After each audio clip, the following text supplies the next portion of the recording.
Good morning. Thank you so very much for joining our Wednesday Wisdom this morning. We're in episode number 13. I hope you're having a good morning and a good week. We have dedicated the month of April to look at the wisdom literature of the Old Testament, especially the book of Proverbs, to look at our money, to see what Solomon has to say about our money and our approach to it. If you remember last week, our approach to money should be remembering that it's temporary and that at best our money will be here today and gone tomorrow. The way that Solomon described it last week is that it's like a bird that sprouts wings and flies away. And so make sure you enjoy what your money can do for you today, but then also be smart with it. Of course, we'll talk about that in a later Wednesday Wisdom. This morning, I wanted to talk to you about earning our money in the right way. And it's going to come from Proverbs chapter 28 and verses 5 and 6. Now, the entire chapter itself is just full of wisdom when it comes to our money. There are at least 8 different proverbs in Proverbs 28 that are concerning our status in terms of poverty or wealth, concerning our money, concerning our attitude towards it, with greed or stinginess.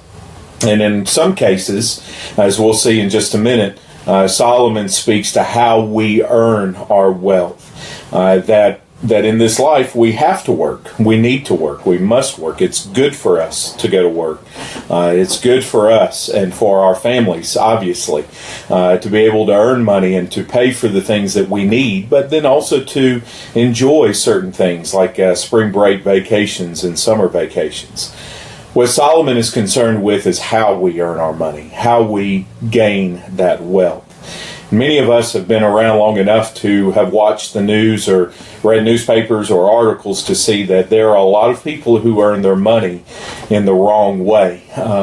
We've seen people who have been victims of Ponzi schemes. We've seen people who have been victims of scams through phone calling. I think one of the most recent was a scam on the phone with people identifying themselves to be from the IRS and stealing from people and threatening them.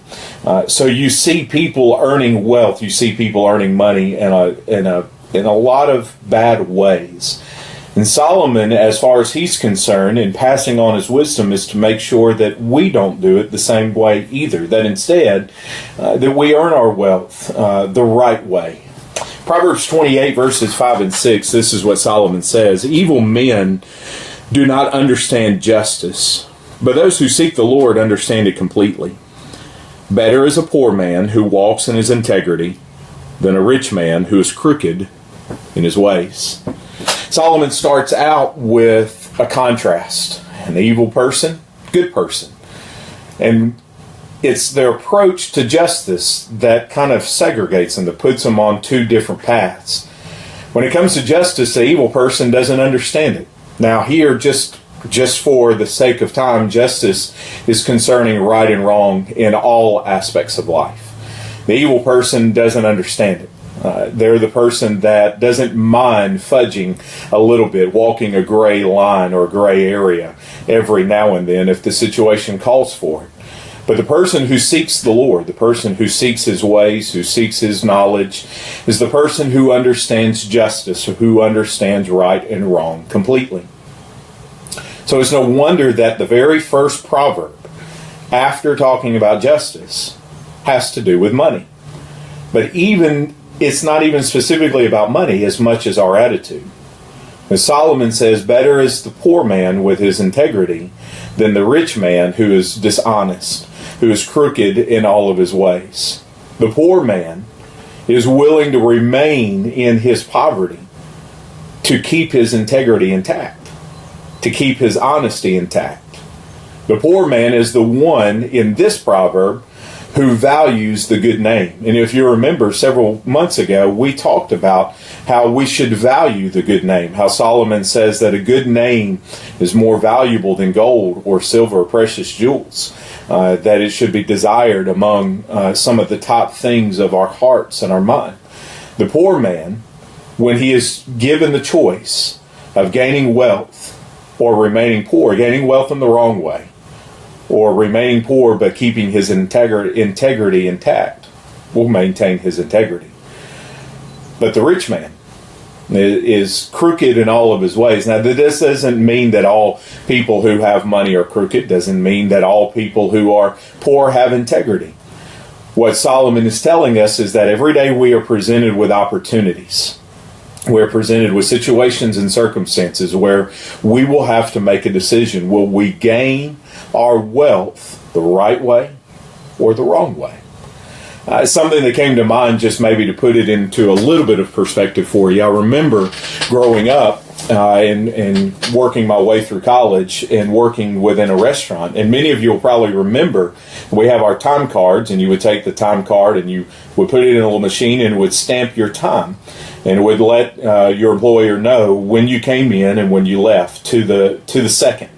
I remember coming in and finding that the little machine was broken. So we had to write our time in and we had to write our time out. So when you got into work, you wrote what time you came in, and if you got off when you got off of work, you wrote your time when you left. But I remember how many times it was how tempting it was to write the wrong time. It would be the right time for me, maybe, to show that I came in early, or I came in on time, or I left when I was supposed to. That's a huge temptation. And it had absolutely nothing to do with money in my pocket, but it would have had an influence on the paycheck that I would have gained at the end of the week or at the end of the month.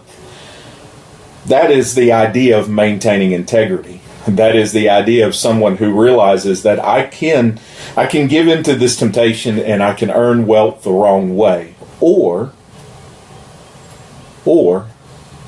I can keep my integrity, not earn as much wealth, but have a good name and be known for my honesty.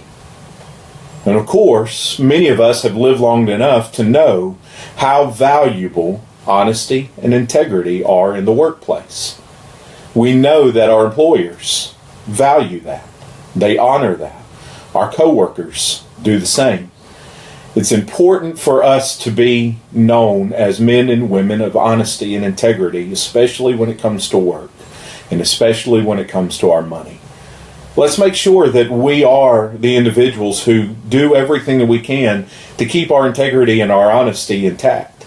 And remembering the proverb that the evil man doesn't understand right and wrong, but the one who seeks after the Lord understands it completely. And that is mostly seen in the way that we approach our money. So go out there, go today, go to work. If you have to stamp your card, or if you're writing it in on your timesheet, or whatever you have to do, whatever means you have chosen in terms of a career to earn your wealth, do it the right way, starting today. And if you have children or grandchildren, talk to them about earning their wealth when the time comes in the right way as well. I hope that you've enjoyed this Wednesday Wisdom. I know that I have. Please, if you have an opportunity to share this with your friends and your family, if you live in the Raleigh area, we would love to have you come and visit us at the Raleigh Church of Christ, 911 Behringer Drive in Raleigh, North Carolina. Tonight we have our Bible study at 7 o'clock. We would love to have you. But if you're unable to make it, we would love to have you this Sunday. Of course, this Sunday is Easter Sunday. We have Bible study at 9:30 with our morning assembly at 10:30. We would love to have you and your family.